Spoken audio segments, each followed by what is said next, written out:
Assalamu alaikum wa rahmatullahi wa barakatuh. Peace and blessings of mercy of Allah to all of you. Ladies and gentlemen, welcome. A'udhu billahi minash shaitan rajim. I seek refuge with Allah from the shaitan, the stone. Bismillahir Rahmanir Rahim. With the name of Allah, most gracious, most merciful. The topic is what Al-Quran says about husband and wife relationship. All of the mankind as human beings know something about themselves as men, and women also know something about themselves as women because of our creation. We are born under the certain rules and regulations, which we are like that, men and women, separately, differently. At the same time, we are being programmed by various Muslims, non-Muslims, men and women schools of thoughts about how a woman should behave and how a man should behave in the society, as well as interaction as husband and wives. There are books and there are literatures in the world that these are the duties and the rights of the woman, and these are the duties and the rights of the men. How to know what exactly, who are we? So we know by something by our creation, and something we know by programming. Today you are going to hear what Allah has said, has spoken about men and women in general and in relationship. So this lecture will of course be mostly important for those men and women who are married already or who are intending to get married. They can benefit out of it if they believe and practice. The topic was what the Quran says about husband and wife. It should be wives. From the beginning, it creates a difference what we are programming to as men and women, as husband and wife.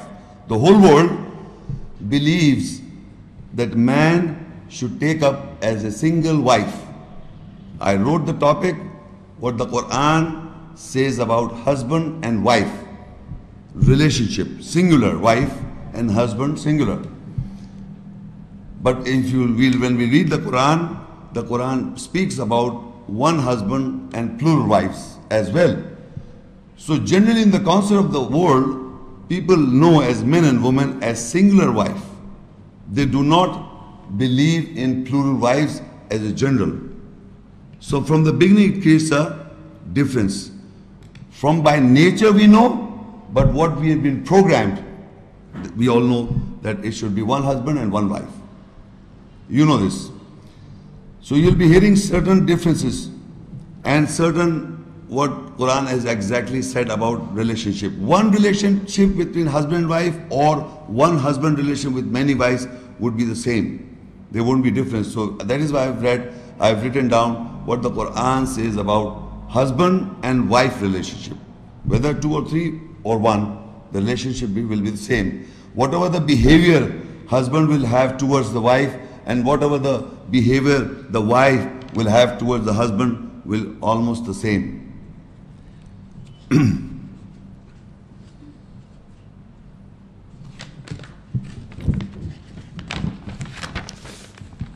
Before I discuss the direct ayahs, I would like to give you 2-3 words of Arabic. Like for example, the word used for husband is Baal. Baal, which means husband. And for the wife, the word generally used is Imrat, Imrah, or the Nisa, women. Women or Nisa. In the Quran, if you note the ayahs that are referred to as wife, the word is used as Imrat or Nisa. But they are used as non-married women as well as married women. So, but the word is used Zawj also as pairs. So I remember this. 3 words are used for women. Nisa is woman. Imrat is referred as wife as well as woman. And the third is the Zawj. The Zawj means pairs. Pairs. Pairs. And also as wife or also as husband. Vice versa. Zawj is used for both sexes. For men and for women. My wife is a Zawj to me and I am a Zawj to her. In Arabic would be the same. So it is like this. So these are the 3 words used for women, but for men generally is used as Baal or Rijal as man. Man is just a man, not a husband. It is also a husband, but it is referred as Rijal as man. So the ayahs that I will read, the word will occur as Rijal, as man, or Nisa, as woman, or sometime Baal, if it is required for.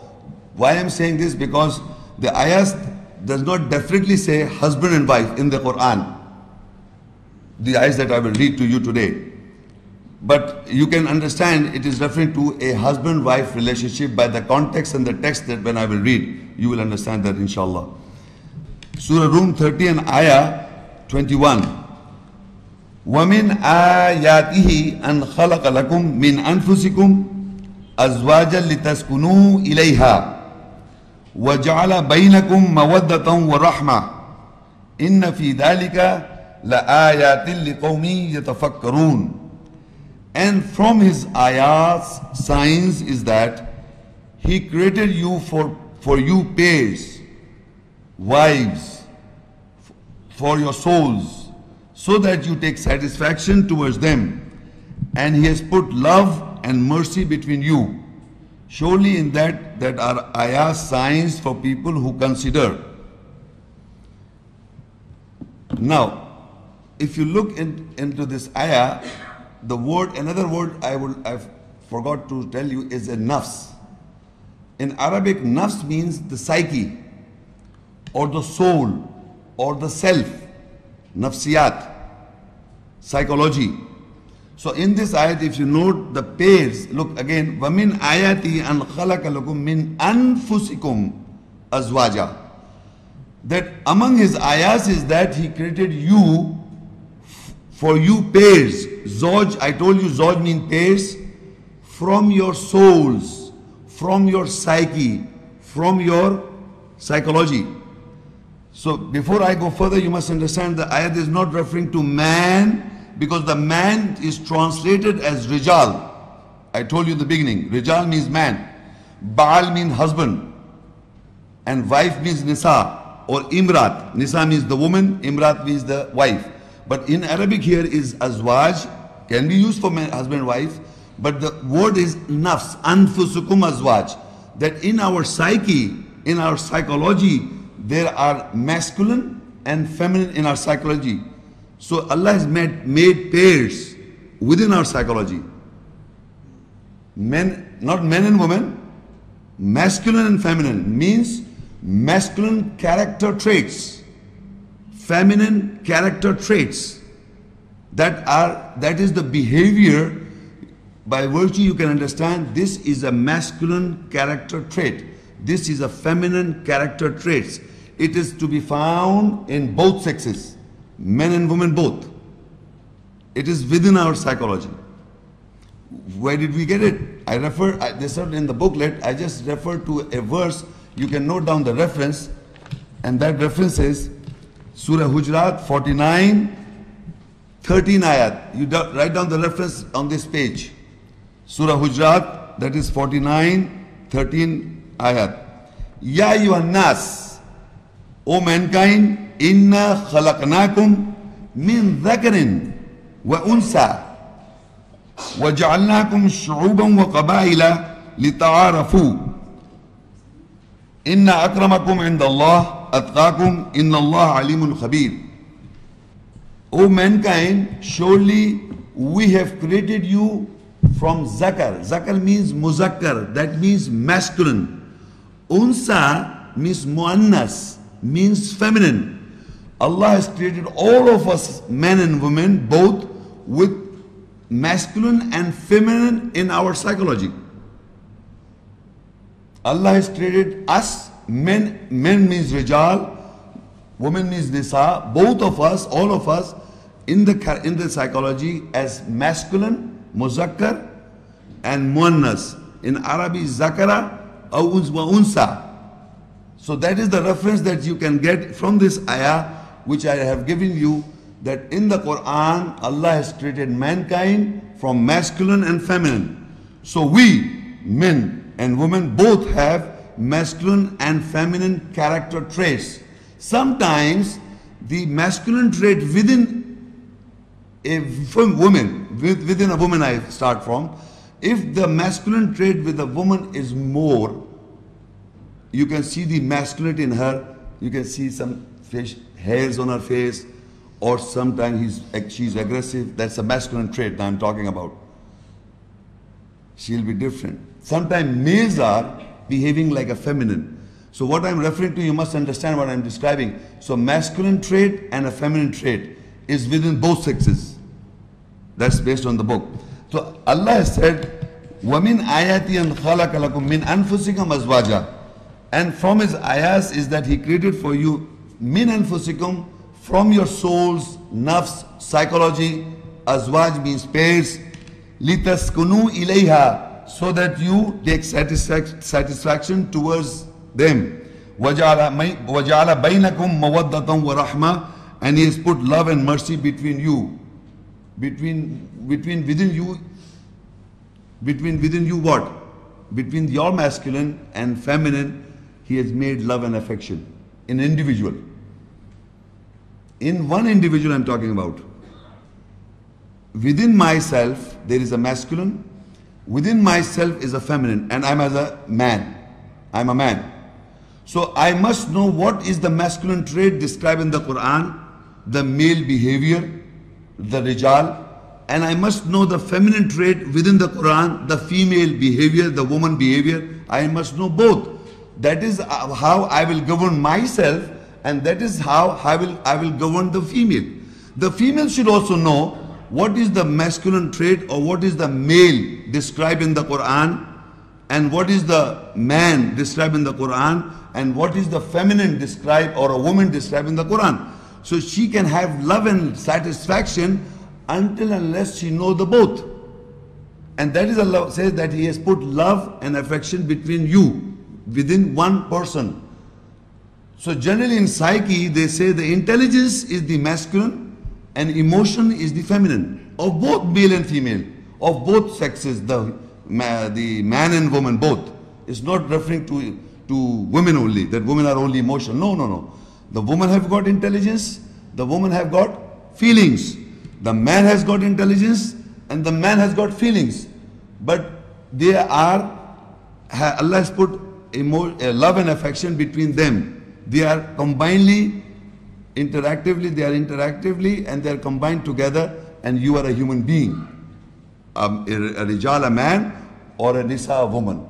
So you must know this. So this is how, first of all, you must know the pair is not, the people are referring to this verse as the pairs are made in garden, Jannat. I have selected a woman, I got married to her, and they said this pair was in the garden, Jannat. It's not like that. It is within you.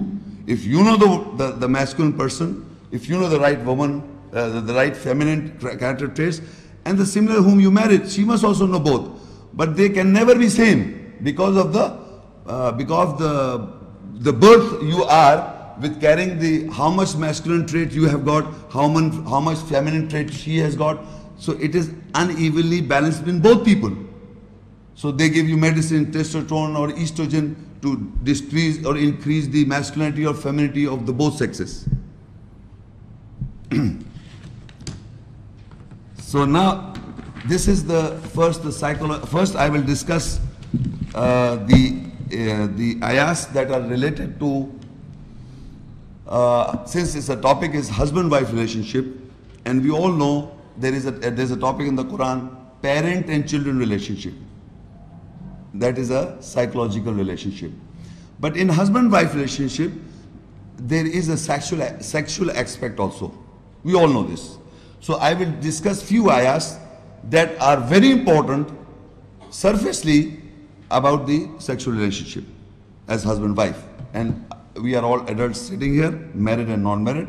For married, it's an education, and for unmarried, they can take lessons to know what the actual situation. But before I discuss that, I would like to tell you the ayahs that we are reading, and it is for the believers who believe in the ayahs. They can take guidance. Otherwise, if you won't believe, you can read the ayahs, you can have the knowledge of the ayahs, and if you don't believe in practice, you can lead your life as you are leading. So what happens, the Quran says, before we go further, you have to know this, Surah Mumtahinna 60 and Ayah 12.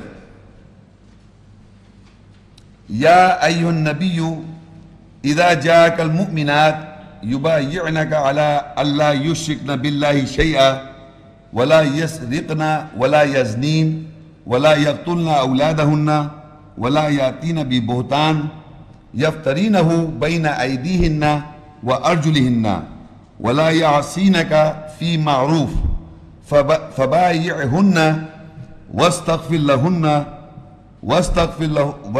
لهن الله إن الله غفور رحيم.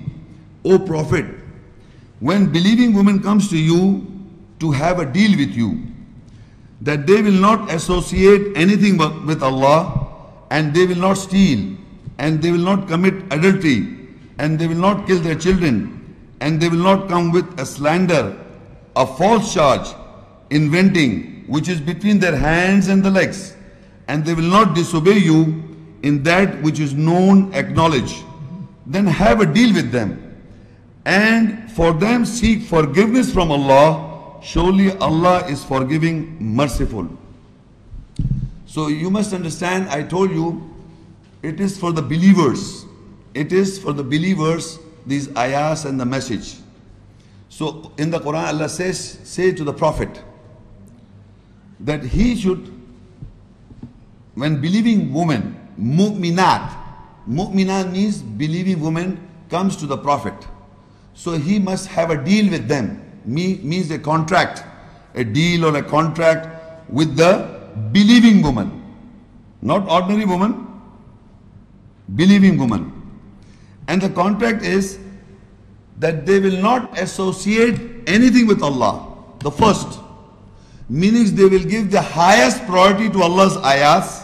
When he says do not associate anything with Allah, means highest priority to Allah, and what the ayah says, what he says in the ayahs, that's the priority.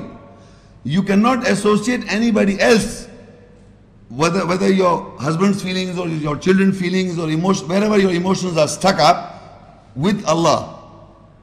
So highest priority is Allah's ayats. So do not associate anything with Allah. The first priority, she must, that's a contract, the deal between the Prophet and the believing woman. They must have this contract or the deal with the believing, with the Prophet. The second is wala yasriqna, meaning they will not steal. Wala yazdeen, and they will not fornicate or do adultery. Wala yaqtuluna awladahum, and they will not kill children. You must, one by one, you must understand. First is, do not men steal. There is an ayah in the Quran that the men and women, they both steal. So Allah said, do not steal. That's the ayah in the Quran. Do not, if you steal, your hand will be cut off. For men and women both. But this is a specific deal between the woman and the Prophet. So that means, in general, when Allah says, for both sexes, He says, do not steal. Both sexes. Do not go near the adultery. Both sexes. But this is a deal specifically to the women. So you must understand why Allah is saying it, because there are chances that these women are more inclined to these kinds of mistakes in comparatively to men.